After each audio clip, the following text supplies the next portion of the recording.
Hello friends, welcome to our channel effective study. आज हम पढ़ेंगे घनाभ के बारे में। घनाभ का टॉपिक जो है काफी महत्वपूर्ण है एडवांस मैथ के हिसाब से। तो हम देखें घनाभ होता क्या है। अगर आप आधार के रूप में कोई भी एक आयताकार आकृति लें और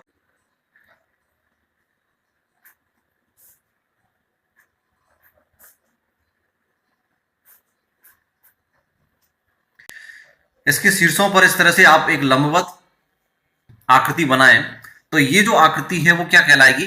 घनाभ कहलाएगी। यहाँ पर अगर हम इस लेंथ की बात करें तो ये लंबाई हो जाएगी और आयताकार आकृति की ये जो है वो चौड़ाई हो जाएगी। और इसकी बात करें, ये जो है वो इसकी ऊंचाई होगी, ये जो है वो इसकी क्या होगी? ऊंचाई होगी। तो इस आकृति को हम कहेंगे घनाभ। तो इसमें लंबाई है, चौड़ाई है और ऊंचाई है। ये तीन मुख्य रूप से डेटा है आपके पास। एग्जाम में अगर इनसे पूछा जाता है तो जनरली आयतन पूछा जाता है। तो हम आयतन कैसे निकालेंगे? आयतन निकालने का बहुत ही बेसिक कंसेप्ट है, आगे भी आकृतियों में काम आएगा आपके। वो ये है कि आपको आधार का तो क्षेत्रफल निकालना है। अब इसका आधार कैसा है? आयताकार है। आयत के क्षेत्रफल का फॉर्मूला हम जानते हैं क्या होता है? लंबाई गुणित चौड़ाई। तो आधार का क्षेत्रफल हो गया L इंटू बी। तो आधार का क्षेत्रफल निकालने के बाद आप इसमें ऊंचाई का गुणा कर दें तो ये निकल के आएगा आयतन। तो ये जो तरीका है आधार का क्षेत्रफल गुणित ऊंचाई करना, ये न केवल आपको घनाभ में बल्कि घन, बेलन, कई एक आकृतियों में आगे जाके काम आएगा। इस आयतन के बाद इसमें पूछा जाता है वक्र पृष्ठ, और वक्र पृष्ठ को यहां पर पार्श्व पृष्ठ भी कहा जाता है। तो वक्र पृष्ठ का फॉर्मूला क्या बनेगा? किसी भी आकृति का आपको यहां पर वक्र पृष्ठ निकालना है 3D आकृति का, तो आधार का आप परिमाप निकालिए और उसमें ऊंचाई का गुणा कीजिए। क्योंकि आपने आयतन निकालने के लिए क्या किया था? आधार के क्षेत्रफल में ऊंचाई का गुणा किया था। अब आपको आधार के परिमाप में ऊंचाई का गुणा करना है। आप पार्श्व पृष्ठ निकाल सकते हैं। तो आधार क्या है? आधार आयताकार है। आयत का परिमाप हम जानते हैं 2 कोष्ठक में लंबाई घन चौड़ाई होता है। और अगर आप इसमें ऊंचाई का भी गुणा कर दें तो ये क्या निकल के आएगा? इसके पार्श्व पृष्ठ। अब पार्श्व पृष्ठ होता क्या है? इसमें हम जानते हैं किसी भी घनाभ में 6 फलक होती हैं, 1 2 3 4। ये चारों तरफ की जो दीवार होती है, जैसा कि जिस रूम में आप मान लीजिए इस समय बैठे हुए हैं, तो उस रूम की चारों दीवारों को देखिए, वो चारों दीवारों का क्षेत्रफल कहलाएगा पार्श्व पृष्ठ। तो एग्जाम में कभी कभी आपसे चारों दीवारों का क्षेत्रफल के नाम से भी आपसे पूछा जाता है। चारों दीवारों का क्षेत्रफल ज्ञात कीजिए, तो आप ये फॉर्मूला लगा सकते हैं। और इसको अगर पार्श्व पृष्ठ या वक्र पृष्ठ के नाम से भी पूछा जा सकता है। फिर आपसे पूछा जाता है कि संपूर्ण पृष्ठ ज्ञात कीजिए। तो संपूर्ण पृष्ठ क्या होता है? पूरे 6 फलक का पृष्ठ। ये जो पार्श्व पृष्ठ था वो कितना था? 4 पृष्ठ, 4 दीवारों का क्षेत्रफल था। और संपूर्ण में आ जाएगा 6 फलकों का पृष्ठ, यानी कि 4 तो रहेंगी और ऊपर और नीचे के फर्श भी इसमें शामिल हो जाएंगे। तो ऊपर की छत और नीचे के फर्श दोनों समान आकृति के हैं, आयताकार हैं। तो इनके क्षेत्रफल जो है वो वक्र पृष्ठ में जुड़ जाएंगे। तो हमेशा संपूर्ण पृष्ठ क्या होगा? पार्श्व पृष्ठ प्लस 2 गुणित फर्श का क्षेत्रफल। और फर्श यहां पर क्या है? आयताकार है, तो उसका क्षेत्रफल होगा लंबाई गुणित चौड़ाई L इंटू बी। ठीक है ना? तो इन शॉर्ट अगर हम इसको सॉल्व करते हैं, आप 2 कॉमन लोगे तो आपको मिलेगा LH plus BH plus LB। तो आप इसको इस तरह से क्रम में याद रख सकते हैं, 2 into LB plus BH plus HL। ठीक है ना? इनको आपको याद रखना है, तो LBH को आप चक्रीय क्रम में लिख लीजिए और हम फॉर्मूले में फिर उसी हिसाब से इस्तेमाल करते हैं। 2 कोष्ठक में LB plus BH plus HL। तो इससे आपको ये फॉर्मूला याद रखने में आसानी होगी। इसके अलावा एग्जाम में अगर पूछा जाता है तो इसमें विकर्ण और पूछा जाता है।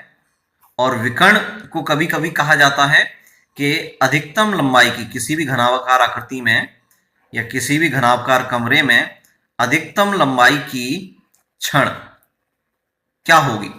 तो अधिकतम लंबाई की क्षण मतलब उस घनाभ का विकर्ण आपसे पूछा गया है। आप कैसे ज्ञात करेंगे? इसका सीधा सा तरीका है, हम पाइथागोरस का इस्तेमाल करके निकालते हैं। लेकिन यहाँ 3 वैल्यू है तो तीनों उसमें इस्तेमाल करेंगे हम। अंडर रूट लंबाई का वर्ग प्लस चौड़ाई का वर्ग प्लस ऊंचाई का वर्ग, यानी कि under root L square plus B square plus H square.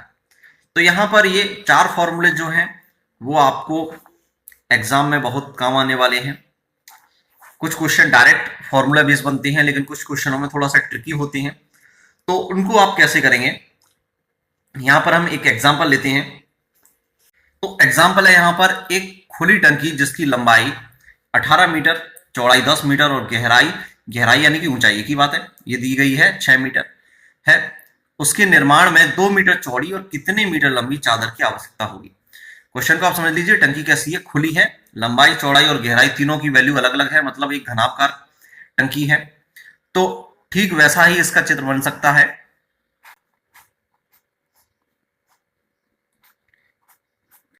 और इस टंकी का ये जो ऊपरी हिस्सा है ये कैसा है, खुला हुआ है।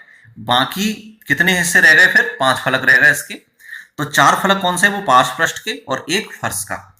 इनको बनाने के लिए हमको चादर की आवश्यकता है और उस चादर की चौड़ाई दी गई है 2 मीटर। आपको लंबाई ज्ञात करनी कि कितने मीटर लंबाई होगी। तो इसको इसमें जितनी भी चादर लगेगी तो उस चादर का क्षेत्रफल जो है वो बराबर होगा किसके, चादर का क्षेत्रफल किसके इक्वल होगा, ये चारों दीवार और इसके फर्श के, क्योंकि चादर से वही बने हैं, ऊपर का सतह तो बनी नहीं है, क्योंकि ऊपर की सतह कैसी है, खुली हुई है, खुली टंकी है। तो 5 फलक बनेंगे। 5 फलक कौन से, आप कैसे निकालेंगे, हम कहेंगे पार्श्व पृष्ठ या चारों दीवारों का क्षेत्रफल प्लस आधार का क्षेत्रफल।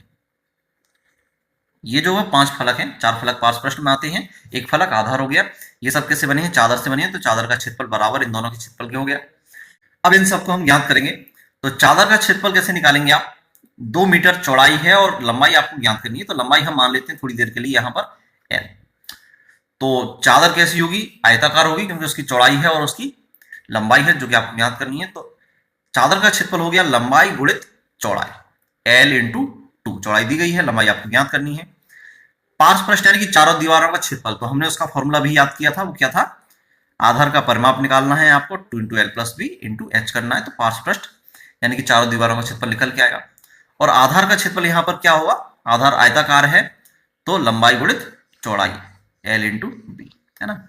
स्मॉल एल, बी और स्मॉल एच हम इसमें वैल्यू लेते हैं। और चादर की जो लंबाई है वो हमने कैपिटल एल मानी है, तो वहां पर कंफ्यूजन नहीं होना चाहिए। तो कैपिटल एल की वैल्यू निकालनी है, 2 चौड़ाई दी है, बाकी सारी वैल्यू आपको दी गई है। चादर की इस टंकी की लंबाई आपको 18 दी गई है, चौड़ाई 10 है और ऊंचाई 6 दी गई है।